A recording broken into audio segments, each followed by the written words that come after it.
Paper Mario and the Thousand Year Door was a video game that came out for the Nintendo GameCube and was developed by Intelligent Systems, the company behind all 5 of the Paper Mario entries.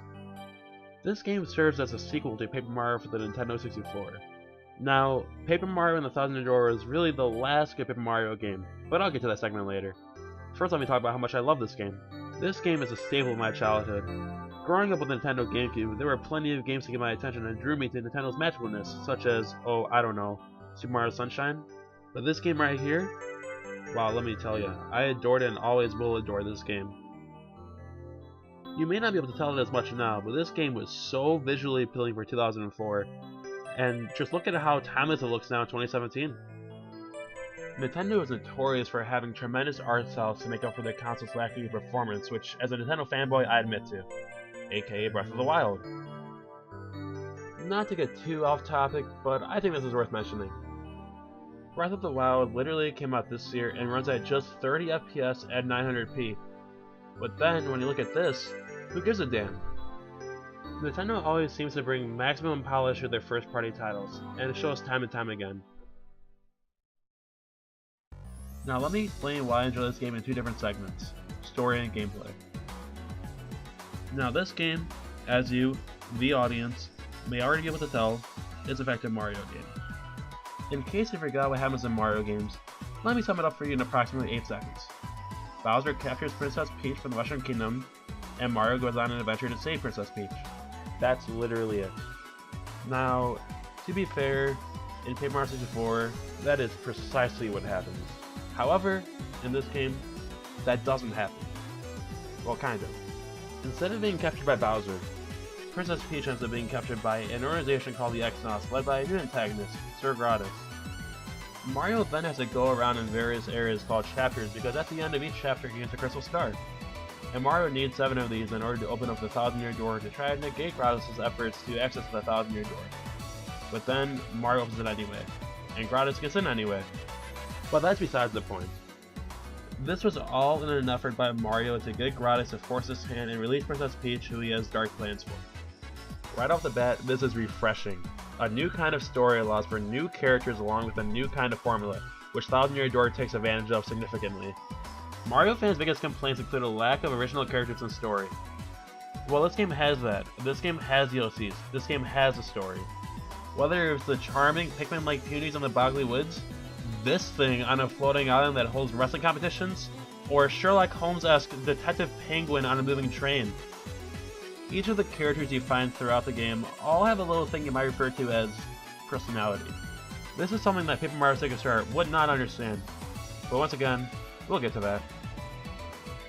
Even some of the returning characters such as Toadsworth or the pianist from Super Mario Sunshine all have distinct dialects that differ from each other greatly.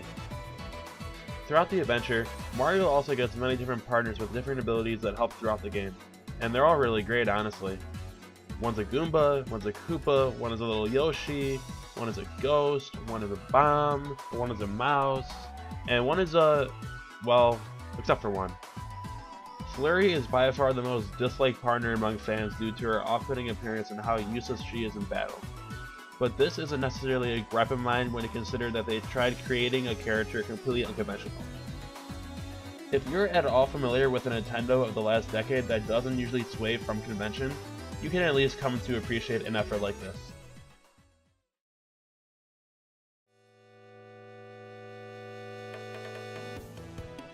Make no mistake about it, this game is very much a turn-based RPG. Mario walks around in a very diverse world and runs into enemies which initiates battles in which Mario gains experience points and levels up.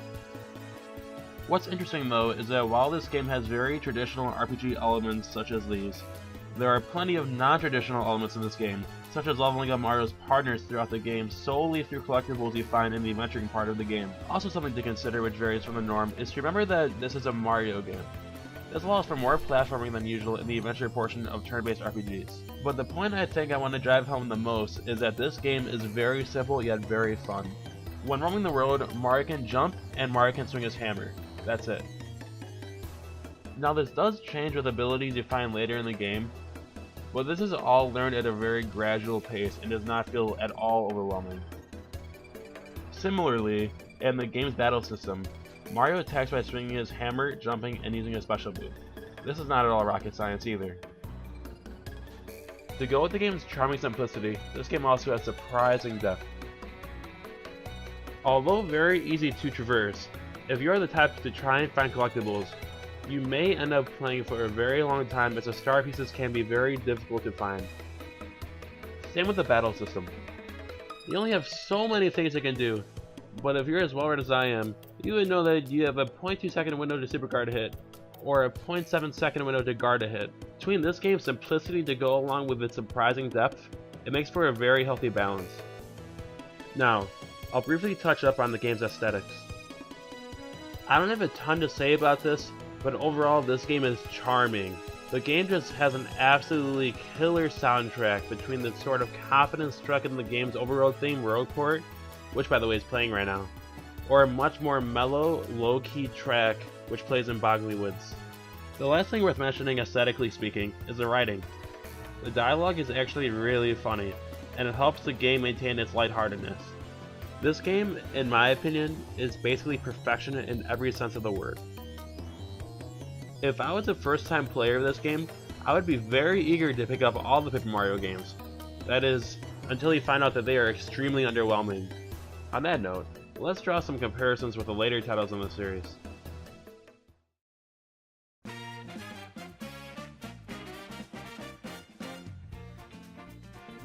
I won't really be discussing Paper Mario 64 because it was before Thousand Year Door and has really nothing to do with what I'm about to discuss. But it definitely is a fun game. For starters, Super Paper Mario for the Wii. Super Paper Mario for the Wii was actually pretty okay. I'm actually basically the only one among my friends who enjoyed the game. It still had some of the Thousand Year Door charm to it, but it also had a decent story. The gameplay was the issue. The gameplay was not at all the turn-based RPG style we had come to expect out of Paper Mario, and was way more platformy, acting more like a traditional Mario. As a whole though, I'm pretty okay with Intelligent Systems wanting to try something experimental and different considering it was just after the Thousand Year Door. After creating such a masterpiece, they deserve to be creative. Creative, not basic.